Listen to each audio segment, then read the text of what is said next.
ini saya akan mereview materi pertemuan yang pertama, yaitu teknologi informasi dalam pembelajaran. Teknologi informasi dalam pembelajaran itu tersendiri adalah teknologi komunikasi yang berfungsi sebagai penyaluran informasi. Jadi dapat didefinisikan sebagai upaya menghubungkan pembelajaran yang bisa dilakukan secara fisik maupun daring. Kemudian konsep dasar teknologi informasi ini adalah paradigma pembelajaran ini berbasis TI. Kemudian kemajuan TIK ini membuat pembelajaran menjadi lebih mudah dengan adanya teknologi terkini. Kemudian manfaat TIK dalam pembelajaran ini, yang pertama, memungkinkan akses yang lebih jauh. Yang kedua, meningkatkan keterlibatan siswa. Yang ketiga, memungkinkan personalisasi pembelajaran. Yang keempat, mempermudah kolaborasi. Kemudian kedudukan TIK ini adalah yang pertama sebagai pendorong komunitas pendidikan, yang kedua memberikan kesempatan luas kepada peserta dalam memanfaatkan setiap potensi yang ada. Kemudian ruang lingkup TIK ini menurut Abdul Qadir yaitu ada 6. Yang pertama teknologi komunikasi, kedua teknologi masukan, teknologi keluaran, teknologi perangkat lunak, teknologi penyimpanan, dan teknologi mesin proses. TIK ini selalu berkaitan dengan dua hal, yaitu perangkat lunak dan maupun perangkat keras. Kemudian materi yang kedua yaitu tentang teknologi informasi bagi inovasi pembelajaran di sekolah dasar. Pengertian inovasi pembelajaran tersendiri adalah inovasi pembelajaran merupakan pembaharuan pembelajaran yang dikemas dengan ide yang terbaru untuk melakukan kegiatan belajar agar meningkatkan hasil belajar siswa yang baik. Kemudian pentingnya inovasi ini, dengan adanya inovasi pembelajaran ini, kegiatan pembelajaran ini menjadi lebih bervariasi dan kreatif, sehingga siswa itu lebih tertarik.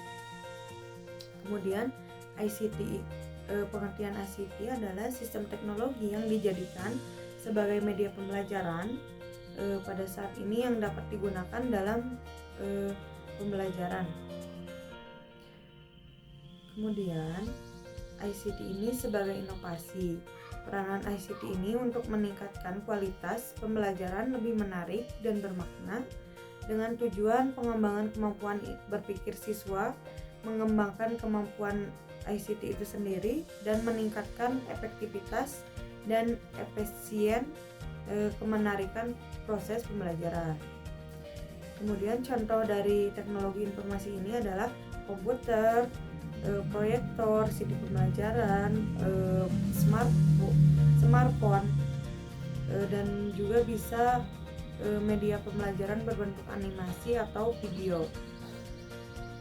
Kemudian pada pertemuan ketiga yaitu membahas tentang konsep dasar multimedia.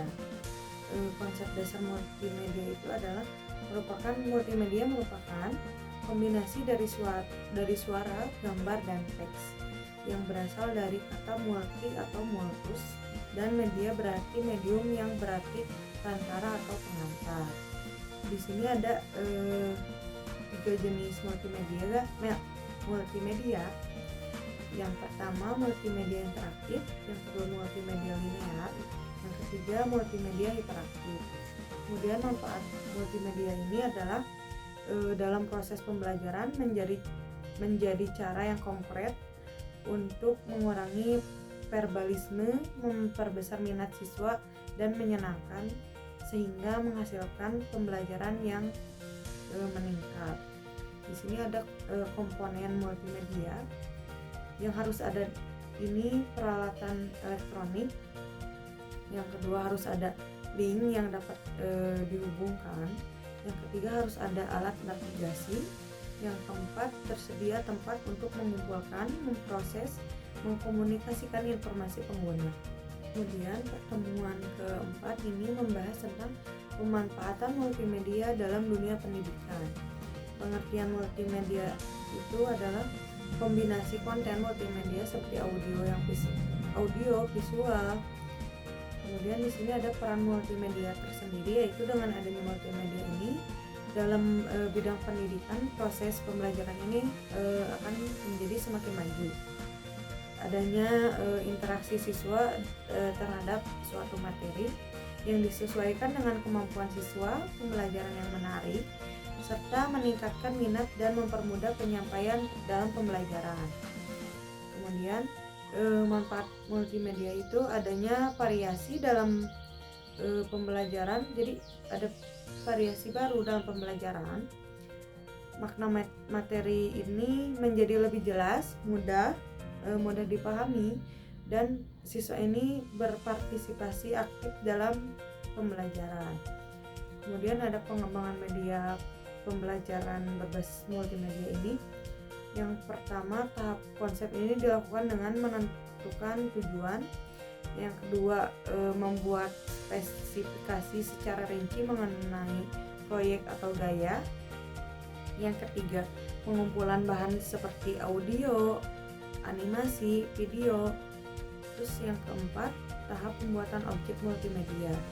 Yang kelima dilakukan setelah selesai tahap yang tadi, tahap pembuatan objek multimedia. Yang keenam, distribusi mengadakan multimedia.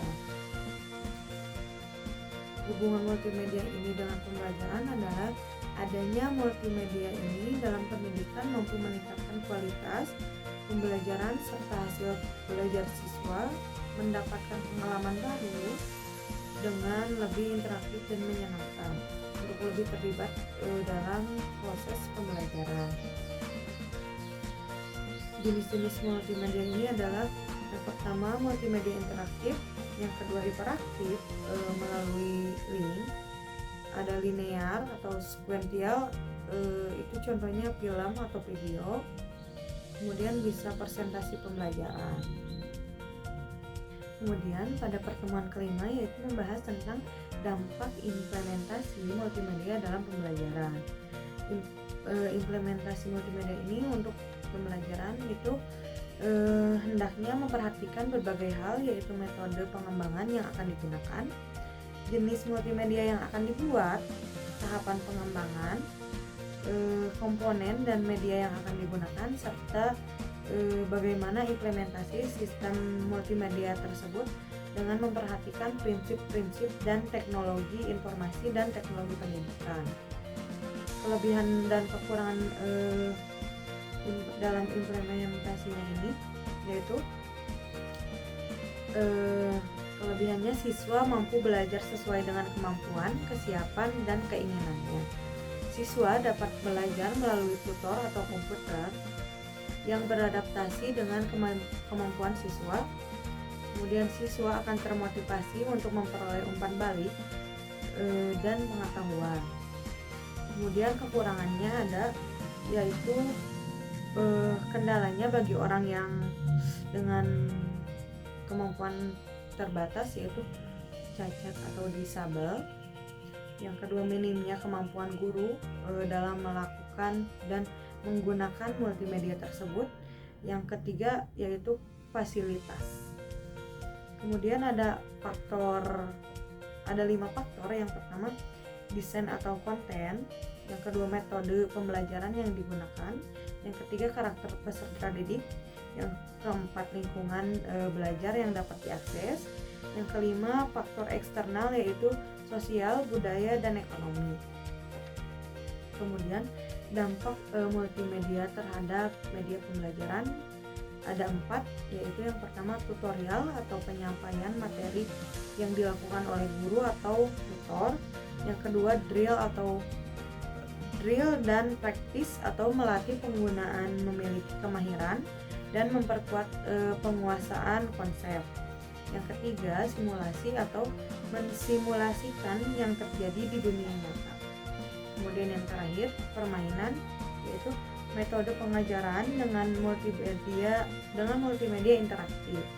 Tujuan multimedia ini ada dua. Yang pertama, multimedia dalam penggunaan dapat meningkatkan efektivitas dalam penyampaian suatu informasi. Kemudian yang kedua, dalam penggunaan multimedia ini lingkungannya dapat mendorong partisipasi, keterlibatan dan eksplorasi pengguna. Materi yang terakhir yang keenam yaitu pengembangan media berbasis informasi, communication dan teknologi atau bisa disebut dengan ICT. Media pembelajaran adalah segala sesuatu yang dapat digunakan dalam menyalurkan pesan sehingga dapat merangsang perhatian, minat, pikiran dalam kegiatan belajar untuk mencapai tujuan pembelajaran. Kemudian, media pembelajaran ini merupakan komponen integral. Media pembelajaran ini tidak dapat dipisahkan dengan proses pembelajaran, sedangkan ICT tersebut yaitu media bantu untuk kegiatan belajar. Jenis media berbasis komputer ini ada 4. Yang pertama, media pembelajaran visual. Kedua, media pembelajaran audio. Yang ketiga, media pembelajaran audio visual. Yang keempat, media pembelajaran multimedia. Contohnya itu kayak proyektor, DVD atau video dan internet. Kemudian prinsip dan karakternya. Prinsipnya berorientasi pada tujuan pembelajaran. Yang kedua, berorientasi pada pembelajaran individu. Yang ketiga, mandiri dan tuntas. Kemudian karakteristiknya yaitu efektif, menyesuaikan, interaktif, menarik minat, dan terkonsep. Kesimpulannya, teknologi informasi ini sangat dibutuhkan di dalam dunia pendidikan. Mengapa? Karena dapat mempermudah proses kegiatan belajar siswa serta meningkatkan minat belajar. Dengan adanya media interaktif ini, siswa akan senang dan lebih menarik dan menyenangkan, dan membuat siswa itu mengenal teknologi. Dengan adanya teknologi ini, siswa itu dapat mengenal hal baru yang belum mereka temui. Karena kita juga sebagai siswa harus mengikuti zaman, karena teknologi itu tidak tertinggal, soalnya teknologi itu semakin maju semakin berkembang. Makanya dari itu teknologi informasi ini sangat diperlukan dalam dunia pendidikan.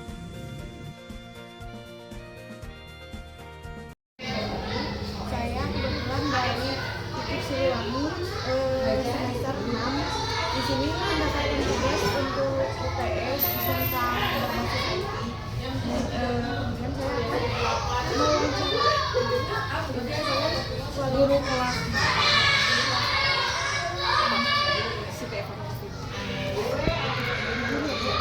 bagi nomor 1 pertanyaannya, bagaimana implementasi teknologi di kelas ibu dalam pembelajaran sehari-hari? Kalau misalkan ngajar pakai itu infocus proyektor sama sound audio. Memang siswa lebih menarik dan lebih fokus ketika menggunakan fasilitas itu. Teknologi yang menarik. bagaimana caranya memilih media digital dalam pembelajaran, dan bagaimana ibu mengevaluasi media tersebut? Kendalanya kalau kendalanya mungkin karena di sini masih terbatas. Waktu ketika saya di rumah sudah mempersiapkan materi menggunakan proyektor dan ternyata guru lain menggunakan, jadi saya diketanya di situ fasilitas yang masih kurang. Bagaimana cara ibu merancang dan menyusun materi pembelajaran yang memanfaatkan sumber daya air? Ya pastinya materinya dibawa simpel. Yang penting apa yang akan disampaikan tertulis di konsep di sini menggunakan Canva, terus menarik dan materinya mudah dimengerti sama anak. dengan audio, dengan visual, anak-anak pasti langsung lebih nangkap dan daya tangkapnya akan lebih lama dibanding ketika saya ngajar dengan menggunakan IT. Audio dan visual.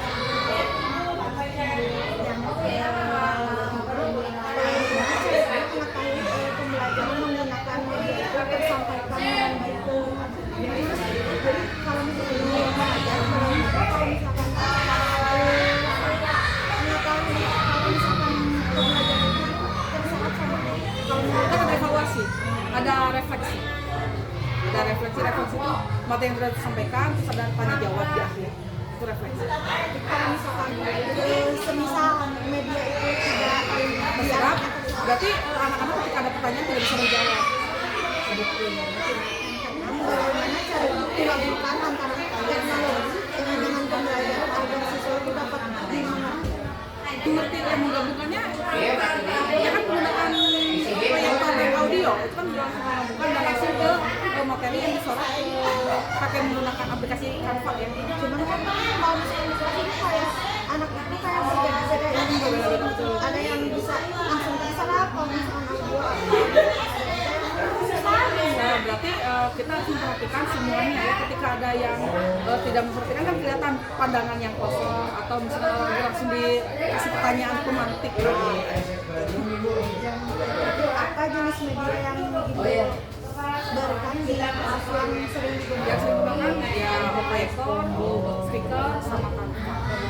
Proyektor ya.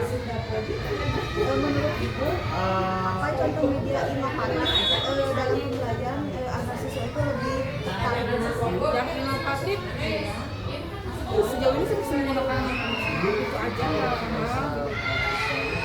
Kalau secara IT ya, kalau bukan IT-nya langsung praktek aja. Kayak kemarin semester 1 saya tentang tumbuhan, anak-anak disuruh bawa tumbuhannya, terus menyebutkan bagian-bagian tumbuhan secara langsung, terus tentang fotosintesis langsung praktek bawa air, jadi langsung praktek. Jadi anak kehidupan nyatanya. betul, jadi yang dipraktekkan dibawa gitu, jadi anak langsung ingat terus. Dan menurut Ibu apa saja hambatan dalam pembuatan maupun penerapan media?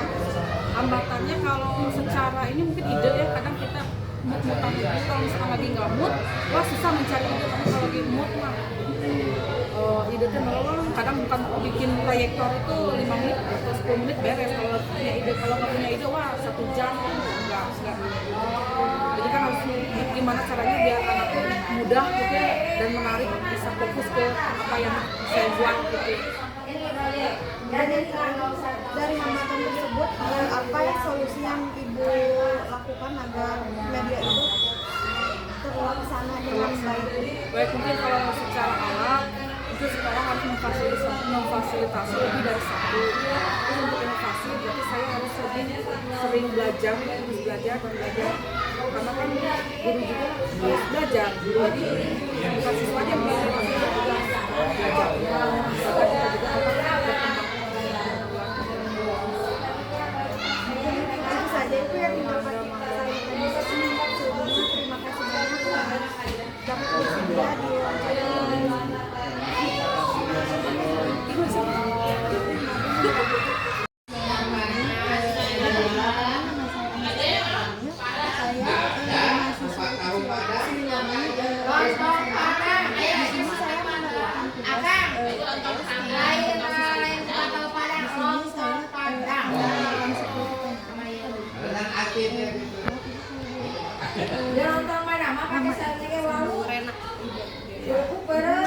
Oh, Neng lain pada kan bahasa Inggris.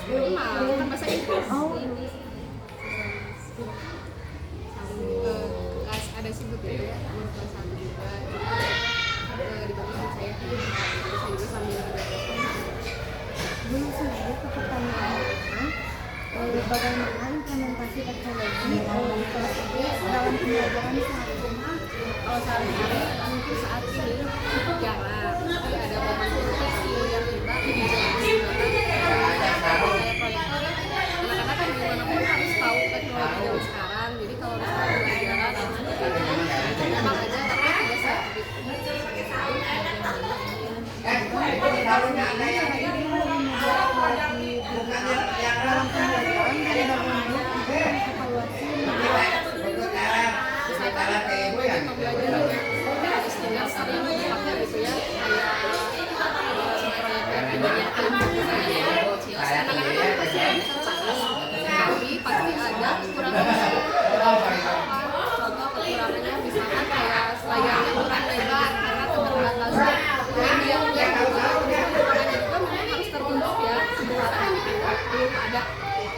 fasilitas lain. Jadi kurangnya mungkin kalau misalkan kelas ya harus pintar-pintar dulu ya, tapi kalau pembelajaran penyampaian dari media anaknya, insya Allah itu semua pada ngerti dan tertarik langsung gitu visualis.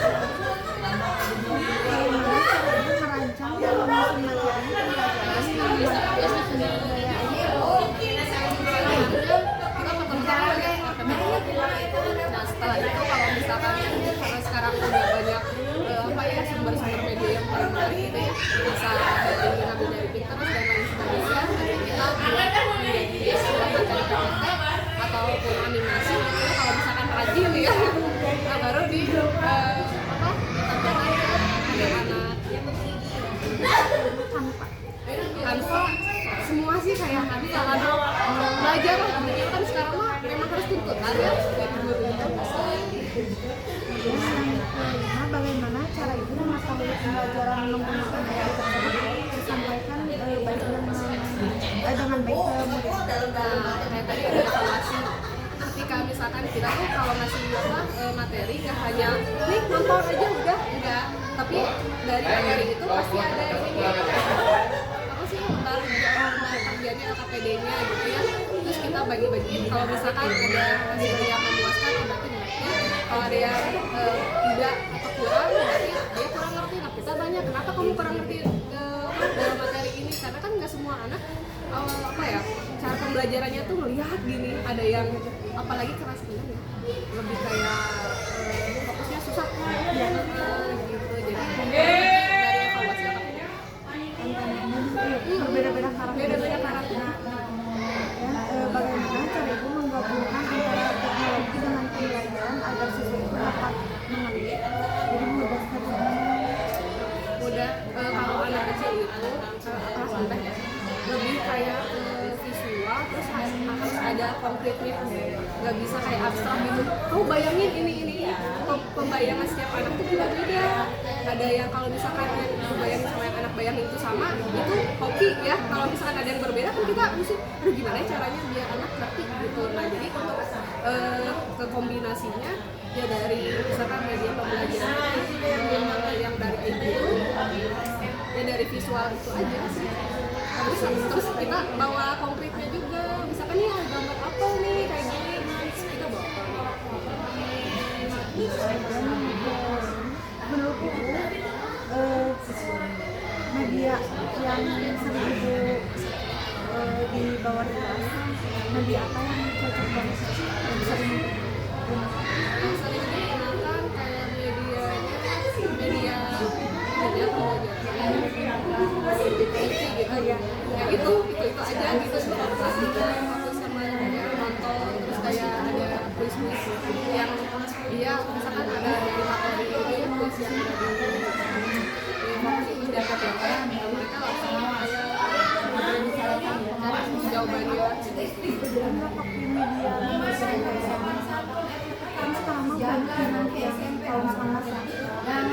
itu dari luar silang aplikasi oh iya ada juga kayak gitu, tapi kita lebih itu kalau misalkan kayak di kelas atas mungkin ya, kalau di kelas bawah lebih kayak ke gambar jadi karena apa ya mereka tuh belum bisa mencerna yang banyak, harus simpel gitu. Dan kalau misalkan aplikasi kayak gitu ada pun aplikasi paling pakai di luar gitu doang, dan itu juga harus begini ya bimbing.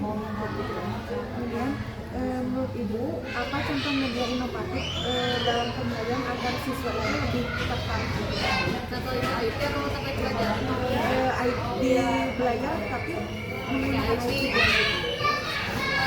sebenarnya banyak sih yang bisa menarik anak itu kan kayak pembelajaran, apalagi anak zaman sekarang pintar-pintar, anak bayi aja udah pegang handphone gitu, apa-apa handphone. Jadi kalau misalkan soal kita bisa ngasih di luar gitu ya, mungkin itu bisa menarik ketertarikan anak juga, cuman ada kekurangannya harus dibimbing kan orang tua. Terus paling ada materi dari YouTube bisa di-share, mereka bisa nonton. mereka di IT pasti besar ya, karena nggak hanya pembelajaran aja, di IT banyak ya. Tapi saya juga pernah belajar tentang memberi materi berbasis game. Jadi ada kalau tahu Agate nggak, yang ini apa perusahaan game, tapi di situ ada game yang berbasis kayak pembelajaran. Pernah waktu itu saya belajar, tapi buat kelas tengah ya, tapi tapi itu lumayan apa saja hambatan dalam pembuatan maupun penerapan media?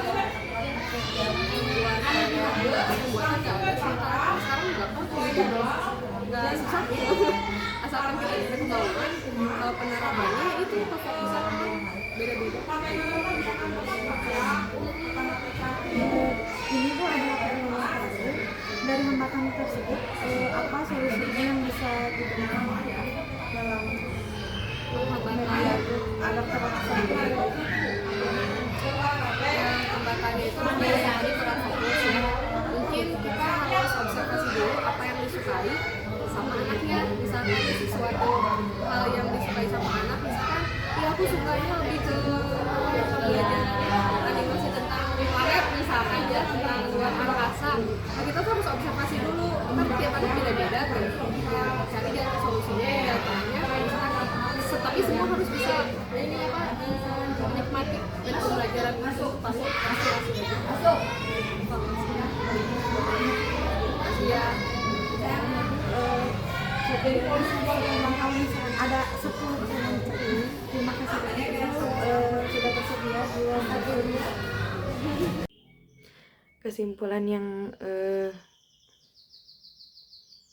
Kesimpulan dari wawancara yang telah saya lakukan di sekolah yang saya wawancarai, yaitu yang pertama, dalam segi teknologinya itu masih kurang maksimal, dimana guru itu masih secara bergantian dalam hal memakai proyektor karena keterbatasan proyektor itu tersebut. Kemudian guru di sekolah yang saya wawancara itu sudah melakukan atau sudah menggunakan banyak media interaktif seperti gambar, audio.